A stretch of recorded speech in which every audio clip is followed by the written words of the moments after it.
Welcome to the Pretty Powerful Podcast, where powerful women are interviewed every week to share real inspiring stories and incredible insight to help women or anyone break the barriers, be a part of innovation, shatter the glass ceiling, and dominate to the top of their sport, industry, or life's mission. Join us as we celebrate exceptional women and step into our power. And now, here's your host, Angela Gennari. Hello, and welcome to the Pretty Powerful Podcast. My name is Angela Gennari, and today I'm here with Deb Curtis. How are you, Deb? I am great, Angela. Nice to be here. Thank you. Absolutely, my pleasure. So I want to introduce Deb. Deb Curtis is a remarkable woman who has overcome many obstacles in her life and career. In the 1990s, she was told by her company's bosses that they didn't promote women. But Deb didn't take no for an answer. She kept pushing forward, and eventually the all-male leadership team gave her a chance to prove herself. They said she could try being a manager for 6 months. Guess what happened? She did an amazing job. She outperformed all the other managers who were all white men. This incredible achievement earned her well-deserved promotion without the same salary as her male peers. But that was just the beginning of Deb's journey in a business world mostly controlled by men. After a successful career of 30 years, she decided to support other women starting their own businesses. In 2018, she created her very own small business just to do that. Throughout her career, Deb noticed how women and people from different racial and ethnic backgrounds often faced extra challenges. Sorry, I'm tripping over my words. She believes that these diverse individuals bring unique and valuable ideas to the world of business. That's why she works hard to help get them recognition and opportunities they deserve. In partnership with the Small Business Administration, Deb helps those individuals take over and run successful established small businesses. She's a passionate believer in the power of diversity and is dedicated to changing the way we think about who can own a business. Deb is a special way of connecting with people. She shares honest and professional stories that draw in and inspire everyone who listens. Deb is happily married and a proud mom to 3 daughters and 4 grandchildren. Mm-hmm. That's amazing. So let's dive into this because I love that you talk about diversity and inclusion. Obviously, that's a huge topic for our show, being the Pretty Powerful Podcast, and we are empowering women. But one thing I do want to point out, because we do have a lot of male listeners, is that you don't have to be anti-men to be pro-women. And so that's an important distinction that I like to make, because we're not about not supporting men. We're just saying, hey, we're going to give women a little bit of a step up, because for so long it has been challenging to do that. So just like in your past career, you had a challenge of being able to not being promoted and not being put into a management position until you had to really fight for it. Mm-hmm. So let's kind of start there. Yeah. I love the fact that you are so cognizant that, as a reminder to your listeners and to our men, including my husband, who I worked with in that company of 18 mm-hmm. years where they wouldn't promote me. Right. We're not here to be negative or bash, but we are here to share with everyone that we still have work to do to mm-hmm. Empower women and not allow us to still be dismissed, because right. we want to climb. So starting with that first professional career of mine, I can understand why perhaps I wasn't promoted due to the fact that I didn't have a college education on my resume. Okay. And in the 90s, in the 90s, you might remember, Angela, that was very evident. You couldn't even get an interview unless you had a college education. They would just pass you over. And that kind of carried over the next couple of decades thereafter. But today, I think we're a little more lenient about college education. It's more about fire in the belly. Yeah. Well, and I love because you point that out, and it's so true, because in the 90s, I remember I was in high school and I was going into college, and I remember my mom worked at this warehouse, and they would pass her up time after time after time for promotions, and they kept telling her it's because you don't have a college degree. And so they would bring in a male, typically, who could run the warehouse, and she would have to train them in their job duties, because she knew their job inside and out. She could have done it in her sleep backwards, but because she didn't have a college degree, she couldn't get the promotion. And so they just kept her where she was, even though she had vast more institutional knowledge than anybody that they were bringing into the position. And so she was so adamant that I go to college and I get a degree, because she didn't want me to be limited in the same way, which, oddly enough, I can tell you that, I mean, I'm glad I got my college degree, but I worked my butt off to be, on the dean's list and this great GPA. And do you know how many times I've ever had to show my GPA and that they've cared about my dean's list? 0 times. 0 times. Right. And so, I'm glad I got the degree. I'm glad I can check that box. But at the same time, I think that was a particularly challenging time for women if you didn't have a college degree. And it's as crazy as it is. I remember a male friend of my husband and I, he fluffed up his resume to say all of that you rightfully worked hard for, but he fluffed it up. And he even admitted it and put positions on his resume that he never really even had. Wow. And he got some pretty darn high paying there up their corporate gigs. And we just shook our heads like, this is nuts. And that was in the 90s. So you're right. I promoted college education to my 2 older daughters when I was younger, because I didn't want them to go through what I went through. But it wasn't so much that the position back then in the 90s really needed the college education, but it was something that a lot of employers just put, you must have this. Yeah, they had to check a box. But for me, it was a finance company that I was working for, and we repossessed cars. And they didn't want women out in the field doing that, because there were not repo companies back then. We didn't have cell phones in the 90s. We had to make sure we had change in the car. And I would go with my manager at the time, looking for the vehicle that we had to repo, because we were a finance company. Secondary auto finance paper is what we put on the books. And find a local payphone, drop the coins in the payphone, and call your local tow truck guy to come meet you on the corner of such and such. They didn't want women doing that, but I was already doing it. I'm already doing it with my boss, my manager. And so they did okay it. And I'm grateful for that, Amanda, because I didn't have that college education on my resume at the bottom, but that promotion at the top, showing my results over an 18 career that I managed a team of people and was promoted as a woman. I paved the path for other women to get promoted in that company. And that led me to other avenues within my career as far as promotions. So, Well, yeah, absolutely. So, it's challenging, because when we're trying to fight for roles, and there's one thing that can hold us back, and it's something like a college degree, or it's a lack of education or a lack of certification in certain areas.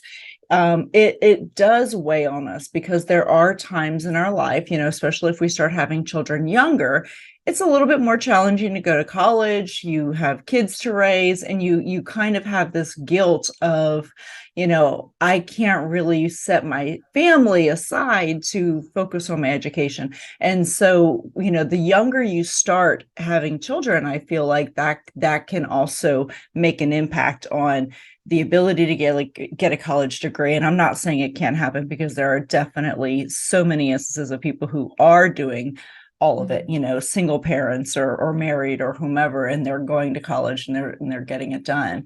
But it is much more challenging.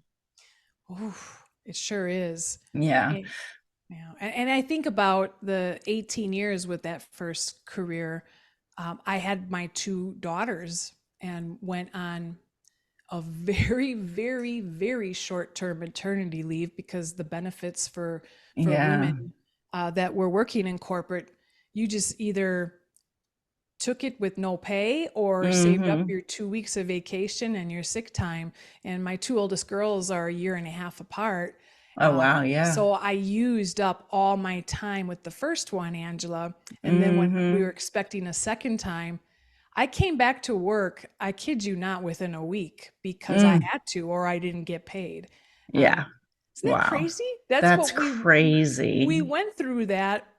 And Yeah. and and I think today men and dads are taking more of the approach, and now there's more benefits. Like my husband works for a Hmm. big bank, and they offer the men now today like 16 weeks of pay if they That's have a baby. amazing.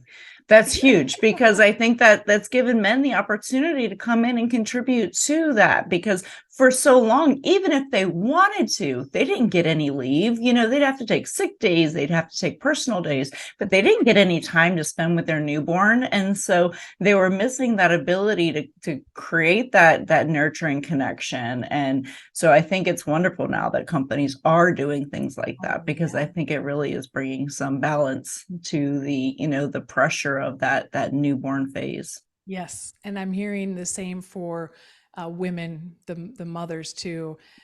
You don't Hmm. have to take it all 16 weeks at once. You can split it up a couple weeks a month because that first year, two Yeah. years of bonding with your little one, that's huge for mom and dad. Yeah. We've Yeah. come a Well, long way there, right? we have, my goodness.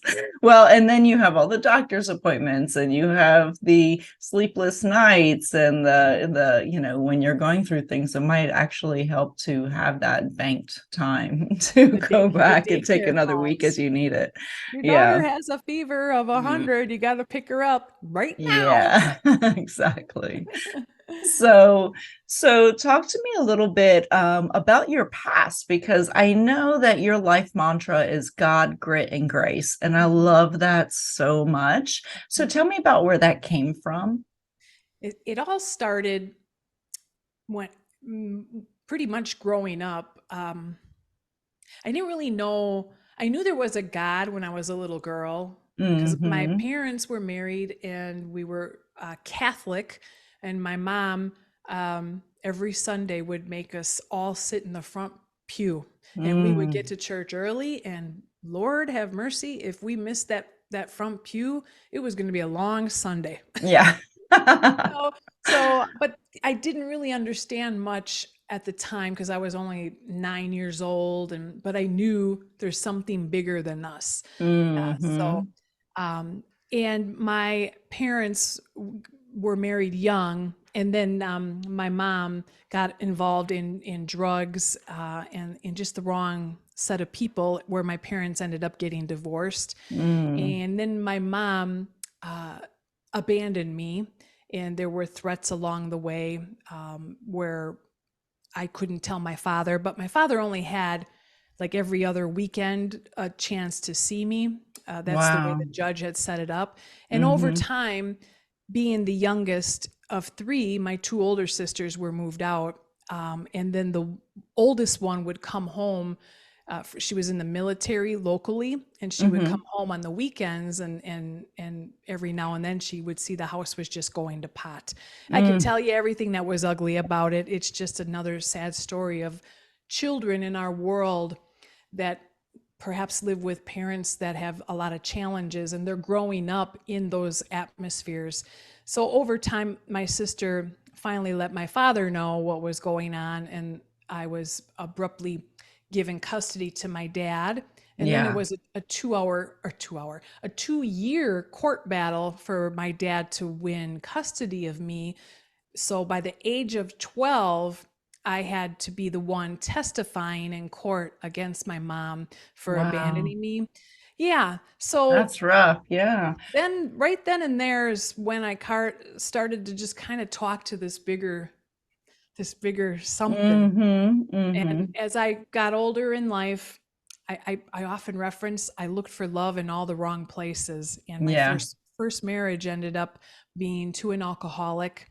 Mm. And that was an ugly story, domestic abuse. I bailed him out of jail. And that was during the 18 years of that first corporate professional job that I so wanted to be promoted. Yeah. And they didn't know anything about what was going on at home because, again, we women put on a facade that We do. everything's fine. Everything's great. Yeah. I We need can to get, handle it, yeah, right? I need to We get think we can handle promoted. it. I need to Yeah. get, but you don't know what's going on. I got to Mm-hmm. tell you something. I have to share this little sidebar, Yeah. Angela, with you. I'm on LinkedIn a lot. That's my social media platform of choice. And Uh-huh. I will tell these stories. Either I write them or I'll do a short video. And I told a story about my father and how, and gosh, it was a year ago with Father's Day coming up, Uh-huh. about how he rescued me twice when I was abandoned from my mom and then through the domestic abuse with my first husband. It was on Father's Day. Um, so I lost my train of thought there for a minute because I was thinking about my daddy. Where was I Oh. going with that, I don't know. Angela? I darn, I had a really good message to share. Oh, I'm so sorry, young. It's okay. It's okay. We'll come back to it. It'll come back. Yeah, It'll come back it to you. will. It will. So when you're going through this, what you're dealing with your mother, how hard was that when you were little? So when you say she abandoned you, were you basically raising yourself at that age and you just were afraid to say anything? Yes. She was very bipolar, Mm-hmm. very threatening, Mm-hmm. and I learned at that age. I walked to school, Yeah. and I learned to be invited over for friends in the subdivision we lived to be invited for dinner. I just Mm-hmm. learned what to do. And then I ended up getting a small cash job cleaning apartments for elderly widowed ladies. The local grocery store recommended me. They're like, there's this nice young lady, maybe she Oh, can help. And I would ride my bike and buy their groceries for them and clean their apartments. So I had some cash and I just knew how to make it at that age. She would take off mm-hmm. and she'd always leave me on my dresser a little 8-pack of Hostess donuts and say, I'm going to be gone for a while. Here's some donuts. Remember, don't say anything to your dad. And Wow. I couldn't say anything or I would be in trouble. But the funny Yeah. thing is I was the only one living in the home. Yeah. But Yeah. Well, I didn't know any better. I yeah, just, at that age, you're very impressionable, and somebody tells yeah, you, don't do this or you're going to be in trouble. You don't know what trouble means, right? Like, does this mean I'll yes, go to jail? Does this mean she'll go to jail? Does this mean I'll be, yeah, beaten? Like, you just don't know. you don't And know. yeah, and so fear is what really kind of keeps you in that kind of captivity of, I'm not going to say anything. So, I and then do go I ahead. do remember telling or my dad he would drop me off every other weekend and I would just bawl my eyes out when he pulled out of the driveway, trying to hold it in before he would leave because I didn't want him Mm, to know I was mm-hmm, upset. But he wouldn't come in the house because it wasn't his house anymore. mm-hmm, Yeah, mm-hmm. so, but Yeah.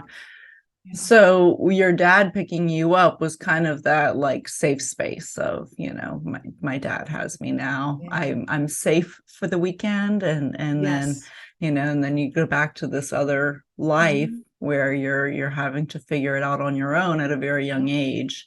So then the impact that has on you, I'm sure when you go into your first relationship, the chaos of alcoholism felt comfortable. That was normal for you. thank you. Mm-hmm. It just it felt like it. It really did. It just got uglier. Right, right. And I Yeah. felt responsible for him because if I was the breadwinner, I had the money coming. He couldn't hold a job. And I Mm-hmm. didn't want my dad to know either. I hid it from him Mm-hmm. as well as Mm-hmm. my employer. So what happened, and I'm sure you get this yourself just listening to me, I was abandoned and not loved when I was young. And then basically just dealing with, I was looking for love again in all the wrong places, finding myself people pleasing my way through life. Right, right. Well, just like with your mother, if you can just do what she says, it won't be as bad, right? And so the same thing with the husband. If I can just do what he says, it won't be as bad. If I just keep it to myself, it will, it'll work itself out. And unfortunately, with alcoholism and abuse, it tends to only get worse. I was in an abusive marriage, my second marriage, and it was one of those things where you start realizing, your brain is tricked into this fear-based learning, right? And so it's like, okay, well, I can't say this, or this will lead to worse things, or the gaslighting and the manipulation. And, you start to think you're crazy, right? Like, I must be the crazy one. Yeah. Yeah. It's so true. It's so true. And I've learned, this is wild, but being a guest on podcasts and going back when people question me, the hosts, it really triggers a lot out of me that has been buried. And that could be why my mind just like stopped. That might be a trigger mechanism. I don't know. Sure. Maybe it is. That's why I had a default moment earlier here on your show. Sorry, ladies and gentlemen. But that's what happens. Thoughts will come, and the old me wants to just like, don't bring that up, and just pound it back down. But it's healing. It's healing for me to be on your show as a guest. So I want to thank you for that, because I'm having more aha moments. I have learned that I always thought I was an extrovert my whole entire life. Yeah. And I just turned 56 years of age. Wow. Well, you look beautiful for 56. You're a doll. I mean, you look beautiful for any age, but yes. Yes. I like to say I'm a cool and hip grandma to my grandchildren. They're little babies. But this people pleaser that I should say, retract that. The extrovert that I always thought I was actually the people pleaser in me. I'm really an introvert. That people pleaser came out because I want to make everybody happy. Like, you hear me say I'm sorry a lot. Sorry, that's still in me because of fear of what's going to come at me. Am I going to lose somebody? Right? So I've learned that I really am an introvert that was pretending to be an extrovert with that people-pleasing character. And I'm trying to heal that. Right. Still, well, think about it. I mean, Angela, mental illness wasn't talked about until recently. I mean, in the 90s and decades after, if my employer found out that I was seeing somebody just to talk to because of my rough childhood and first marriage, I got a target on my back. Oh yeah, for sure. Yeah, because they would think that you're not stable, right? You're unstable. Even though now, like, you're applauded for going to therapy. Like, in the dating world, if somebody had a traumatic childhood and they hadn't gone to therapy, they're not dateable. They're not dateable until they figure themselves out. Yeah. But right? Because we all have things that we need to work through. And it's just that vulnerability that allows you to start healing. And if you're not willing to be vulnerable and transparent and really just put it all out on the table, then healing cannot happen, right? So the first step is acknowledging that there's a problem. The second step is taking action to solve the problem.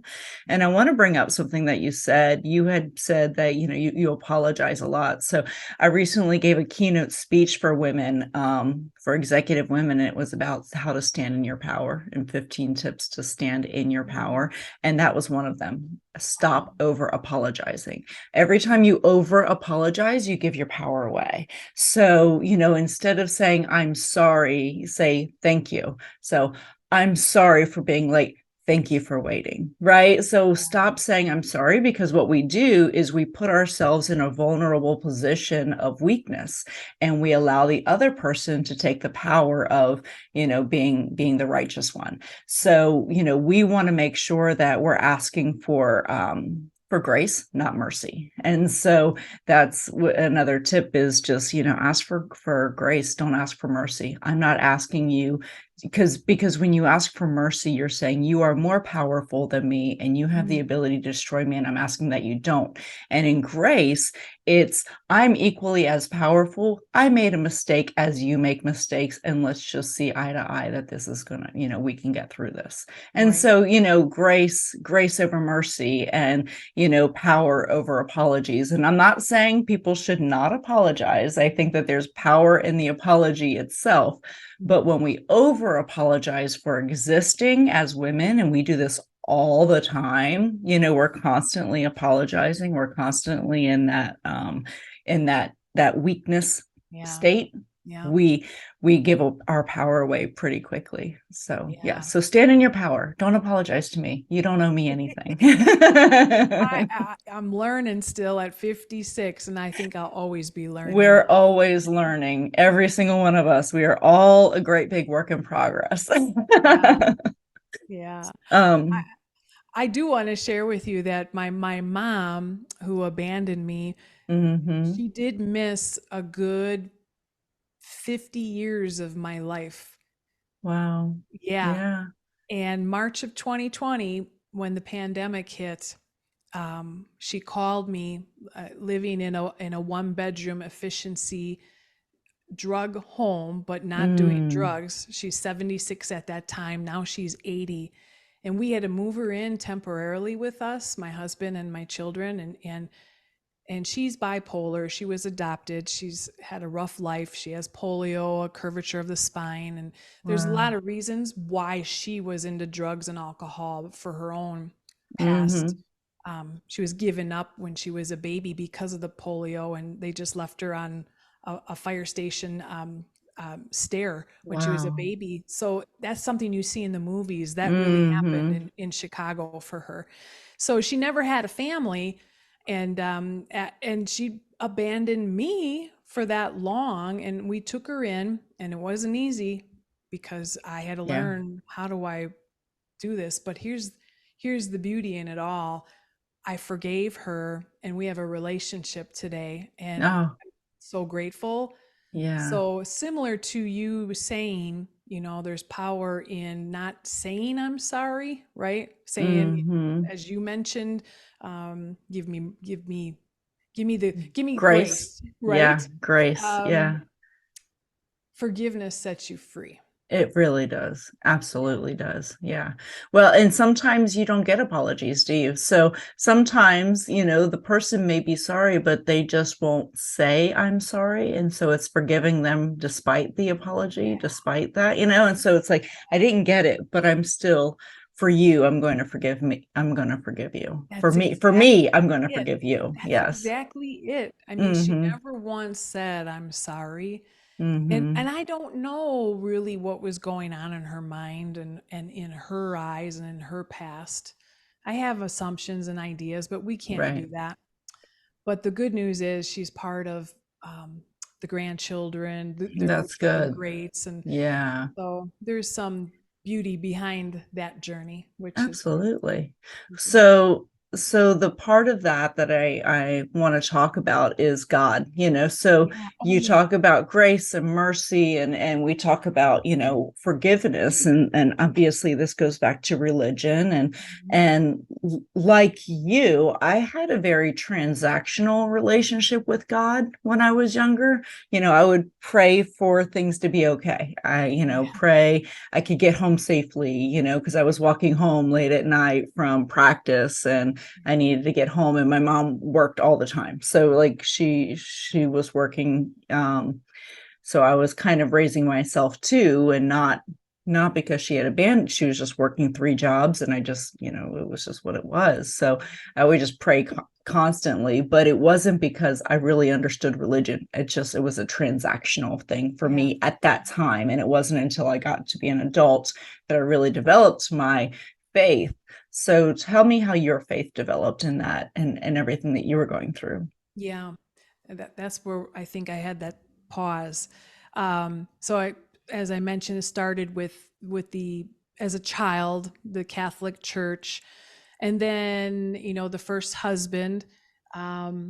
We didn't go to a church, but because that first marriage was so difficult with the domestic abuse, I Mm-hmm. started to pray hard and probably more transactional, like you, like big time Yeah. transactional. I'm like, okay, now if you really are who Right. you are, Right. you got to Right. help me because I married this man and that was a vow for better or for worse.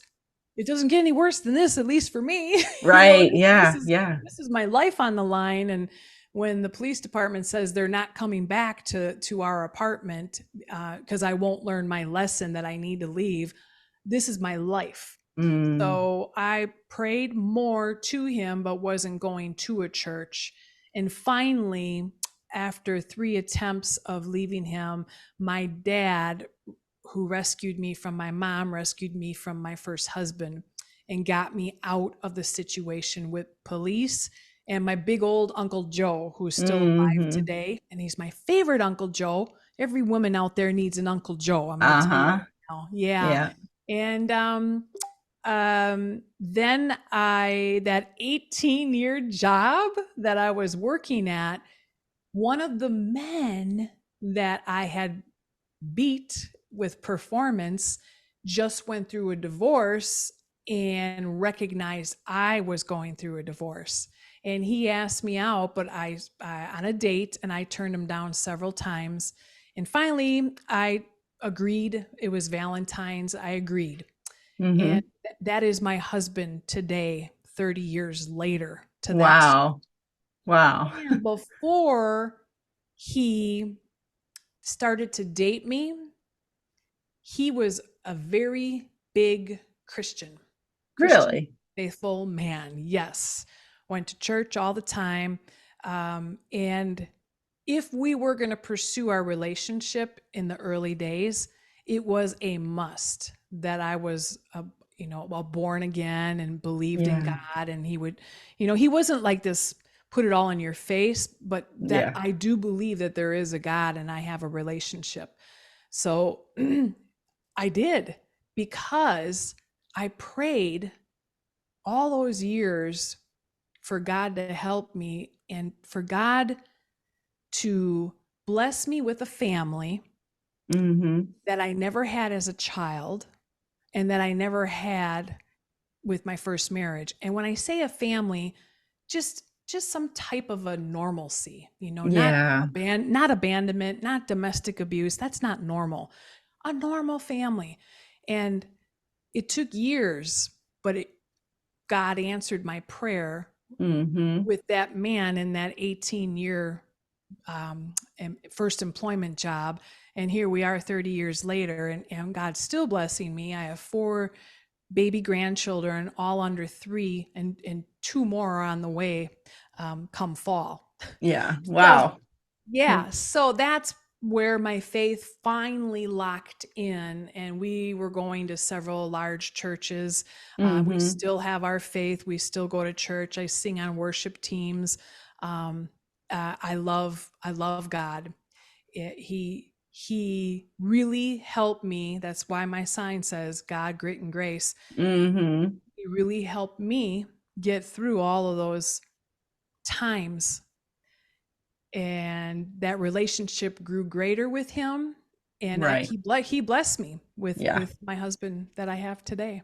Well, and what's wonderful is that a lot of times putting your faith in something outside of you and your family and, what you've known, and looking at things from a different perspective allows you to break the cycle. So break the cycle of abuse, of abandonment, of alcoholism, of, all the things that you had dealt with throughout your life, and you learned what love was from toxicity, having your faith outside of, people Yeah. allows you to break a cycle, because when you realize that what grace does in your life and forgiveness does in your life, and you put your faith in something bigger than what one fallible human can do, then that's when we're able to finally break cycles.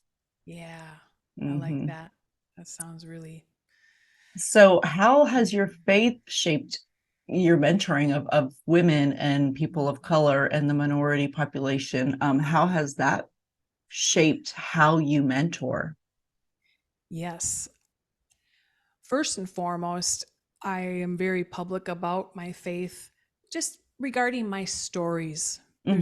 There are so many stories that I share when the time is right, even if it's a similar story, because my clients and other women will share their stories with me, and when I can connect with them and tell them what I've been through, it kind of brings us together. And I believe that God sends me the people that I should be working with. Yeah.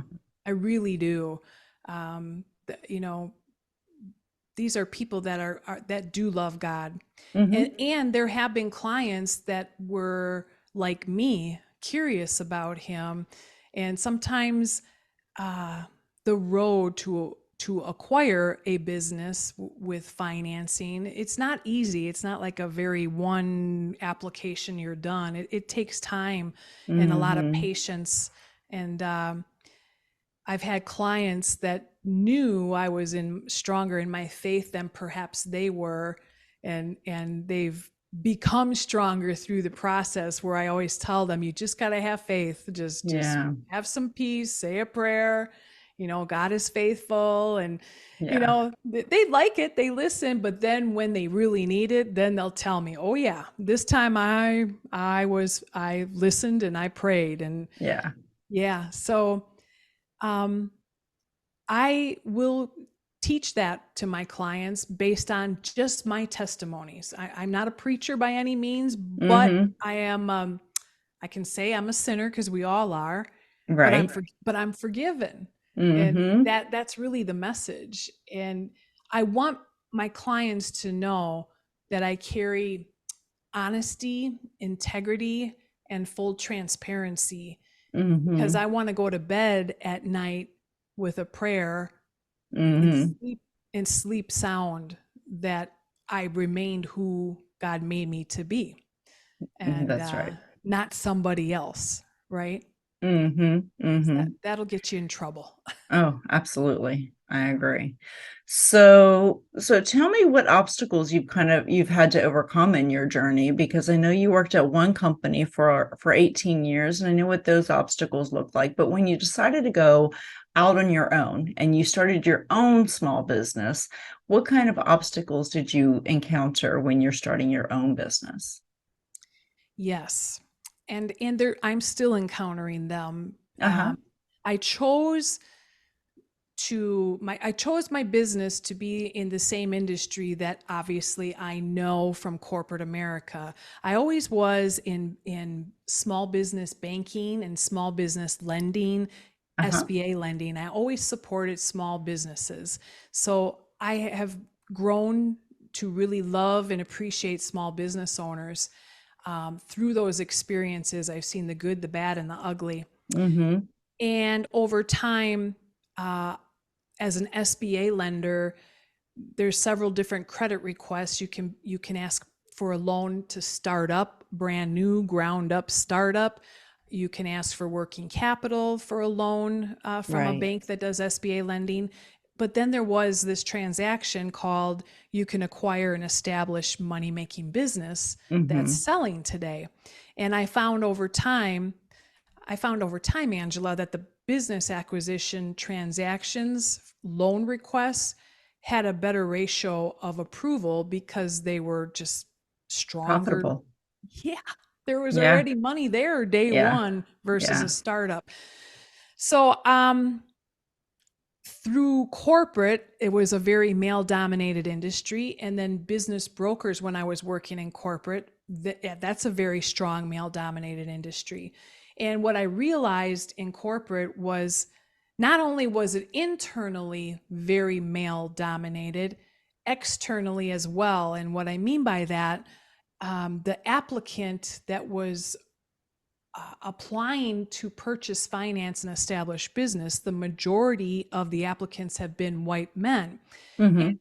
there's a reason for that, just because historically they've been the breadwinner. Mm-hmm. Historically, they are the ones that have been working over the decades. You know, they are the ones that have been promoted, right? Mm-hmm. The majority of a lot of industries are run by male managers in the past. So those are the ones today still that are acquiring small businesses. And as a female trying to navigate working with business brokers, wasn't always easy. Mm-hmm. Some, I don't want to say all, some just didn't give me the credibility just because I was a woman, and it was odd for a woman SBA lender to be calling them to work with them. Mm-hmm. Mm-hmm. And then I also noticed that even on the several different teams at various employers that I worked with, the majority of my peers were men, and they also, some would cherry pick, so to speak, who they wanted to work with.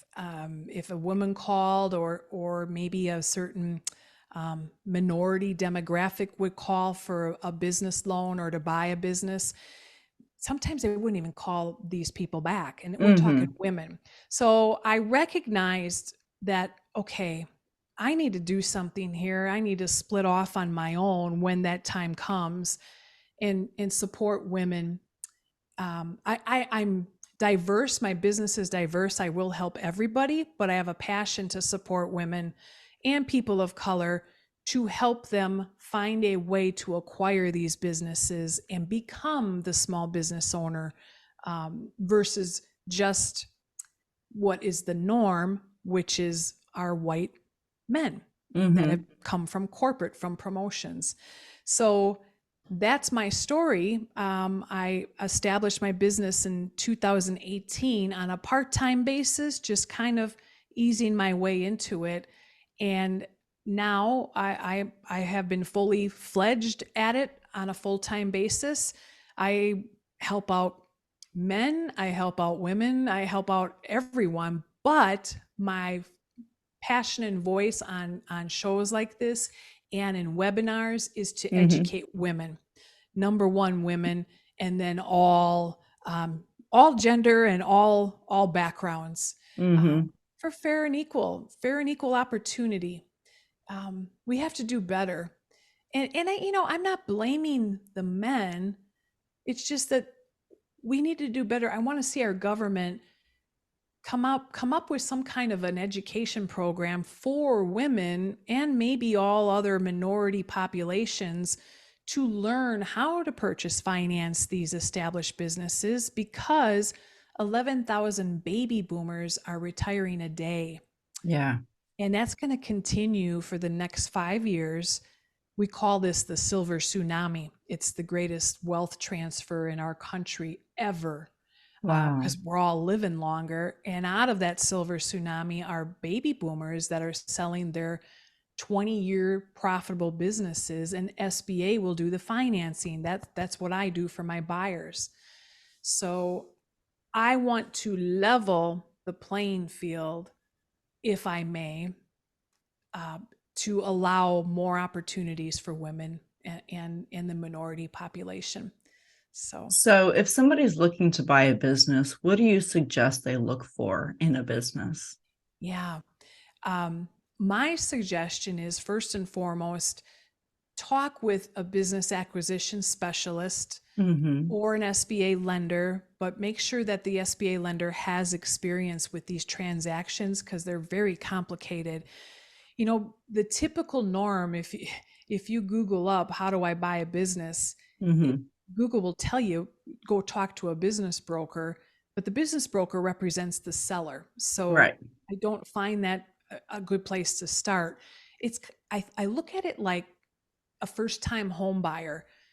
Would you just, if you wanted to purchase, finance a house, would you just go to all the open houses and pick your favorite one? Because you're going to Right. pick the one that you can't afford. Mm-hmm. Well, the same applies to being a first-time business owner. Talk with your lender, or talk with the business acquisition specialist like myself. Find out how much would you qualify for? Because Hmm. businesses sell for 250,000 up to 5 million and higher. Yeah. And the SBA will finance the small and the big, large companies like that. So talk with the lender first, find out what you qualify for. In Hmm. addition, the lender should be looking at your resume to kind of see, what industries do you have experience in? Do you know how to manage people?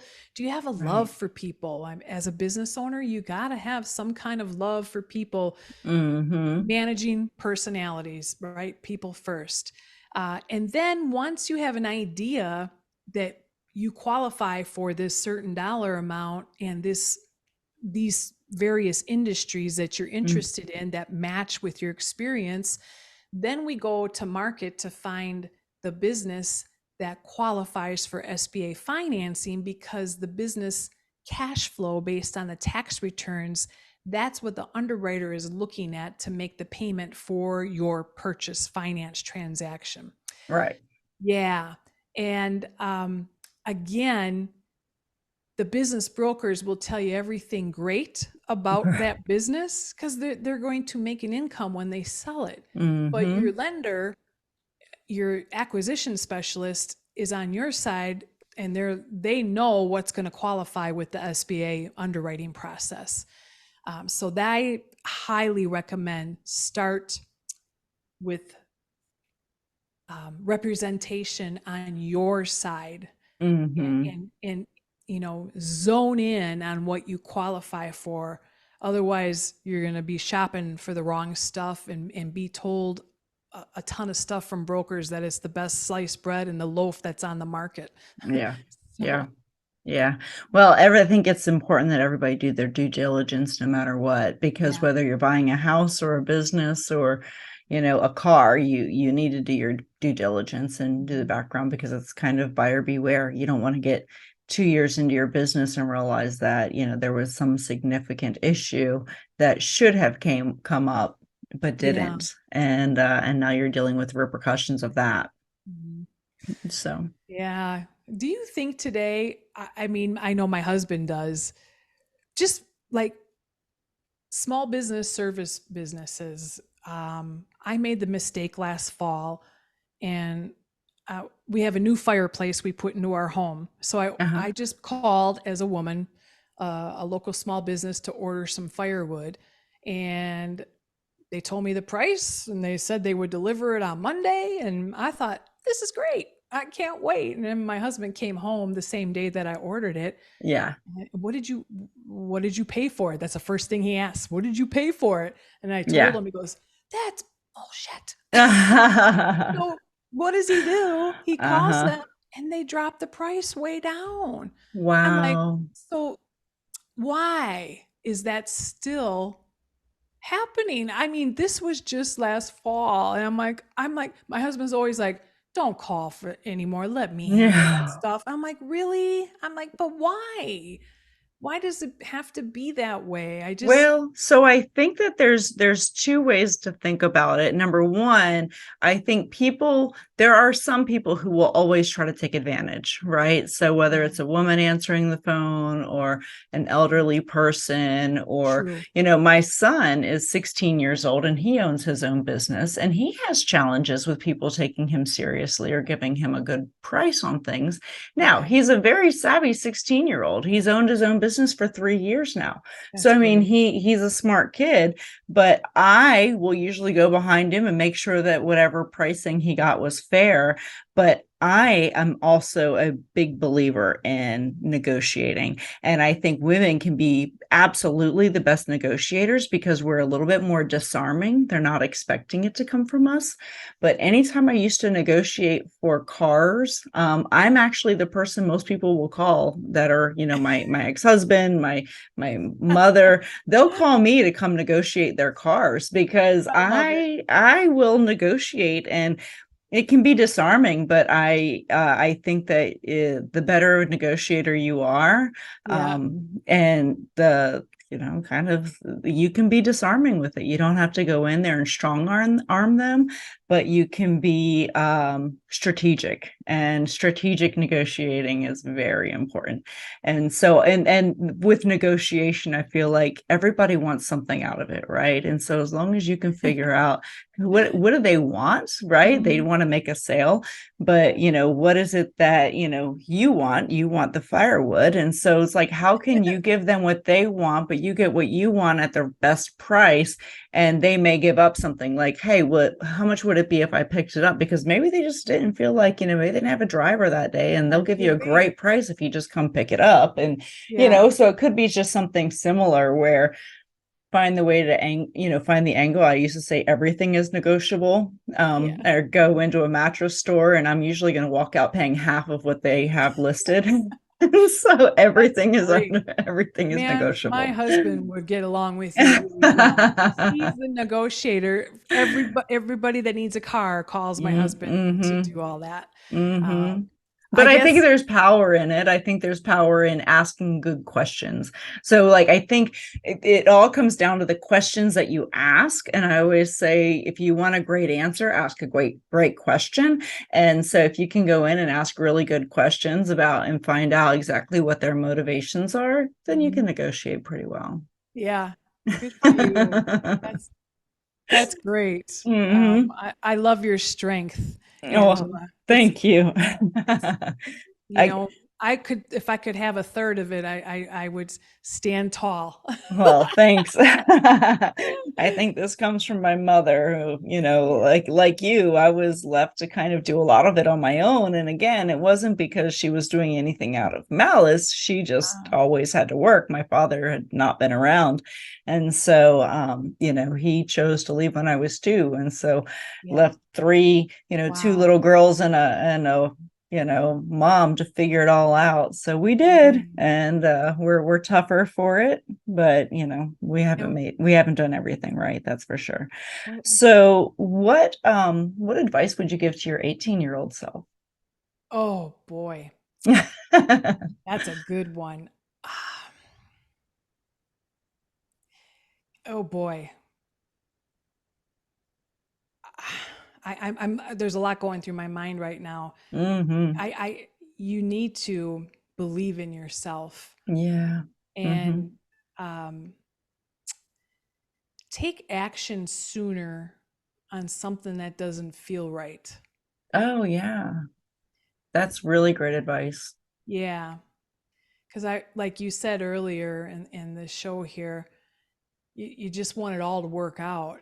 Yeah. And sometimes it's not gonna. And recognize that sooner than later, whether that's in your personal life or in your professional life, your corporate career, even if it's a business, if it's not working out. Some of the best business owners today failed probably 3 times prior. Yep. So but true. You know what the key was? They recognized it sooner and got out. Yeah. We all get start overs, right? All the time. Yeah. Well, and I think that's what we do as women. We give people the benefit of the doubt, but we do that too much. Sometimes you just can't do that. Sometimes you just have to see things for what they are. You're looking right at her. Yeah. I hear you. Yeah. So as women, we give our power away all the time, and this is one of the things that I talk about on the show. So in what instance do you feel like you gave your power away? And I mean, I know that we've done it a million times, whether it's giving somebody credit or allowing them to take our, voice away or whatever that is. Tell me about a time that you gave your power away and another time where you stepped into your power. Yeah. I gave my power away in corporate America too many times. Simply by quitting. Yeah. And that's giving away your power because things just weren't going right. You were passed over for that promotion. There's several reasons why. And you just quit and you just, cry baby about it. And I quit too many times. So I gave my power away. And I should have stood up with those hands on my hips or said, let's talk about this, right? I don't like what's happening. It's not fair, but let's talk about this. So the last corporate stop of mine, I didn't give up that power. I didn't quit. Mm-hmm. I didn't give up my power. And it was very evident. The HR department was well aware and even admitted in writing to me that there was disparate treatment, and it was unfair to me as the only female on the team. Yet again, Mm-hmm. Mm-hmm. it happened with the first job, but they promoted me, so they did it the right way. The final job, it didn't work out that way. I didn't quit. Um, I did seek counsel and received help through that process. And I have to give him a lot of credit, because his words to me were, don't quit. You don't know how Mm-hmm. many times I wanted to quit. I hung Yeah. in there as long as I could and left on my terms. Good for you. Good for Yes. you. That's awesome. So, so tell me, what do you wish more people knew? I wish more people knew, especially women, that there are opportunities out there for them that they need to take advantage of. And they Mm-hmm. don't have to continue to work in corporate, or they can continue and work in corporate by acquiring a small business. Mm-hmm. It's amazing to me, Angela, that so many just don't even know that this is an option. Yeah. Yeah. So I wish our country would do a better job at educating women and minorities. Our men know, but even some of the men don't know. Mm-hmm. Um, I don't know. We have to do better with our education, whatever Mm-hmm. that is. And here I am, the one preaching earlier. I didn't have the college degree. I'm talking about education as in opportunities. We should be watching that on the news at night. There should be stories about these great baby boomer businesses, small businesses, the heartbeat of America. The companies that give to your son's baseball league team, they Mm-hmm. give back to the community. Yeah. We should be talking about that. There's this big turnover and transition, and they need new owners, and women are great at managing people, you know Yes. Mm-hmm. and they can move in and transition in to own these companies. Um, if I would have known what I know today, I probably would have a little portfolio of 3 to 4 businesses Yeah. with the SBA. Yeah, Yeah. yeah. Well, and you can even do this as, you can you can work in a full-time position and then still go own a small business. And so, Sure can. that's something that people don't really realize. They think it's Right. all or nothing. And you really can do both. It's challenging. You're going to sink some time into it, but at the same time, I think it's doable. Yes, it And is. I think that entrepreneurship is the greatest pathway to wealth in the country, and the opportunities that our country provides are amazing, but they're just not talked about. And that was part of the reason that I even started the Pretty Powerful podcast, because I didn't feel growing up. No, I grew up in an inner city area. I grew up with a single mom who worked all the time. But I did not hear about opportunities in entrepreneurship. I didn't hear about, Right. franchising and small businesses. And that was just not part of the conversation. And then even as I became an adult and I started my first business when I was 23, really know what I was doing. I just it was a default, by accident business, Mhm. but I started it. And then I just didn't know what I didn't know, right? So you make all these mistakes, and I would go to men, and men weren't always the best resource for me. Now I've been very, very blessed. I have some really incredible male mentors in my life, and I'm very, very grateful for them.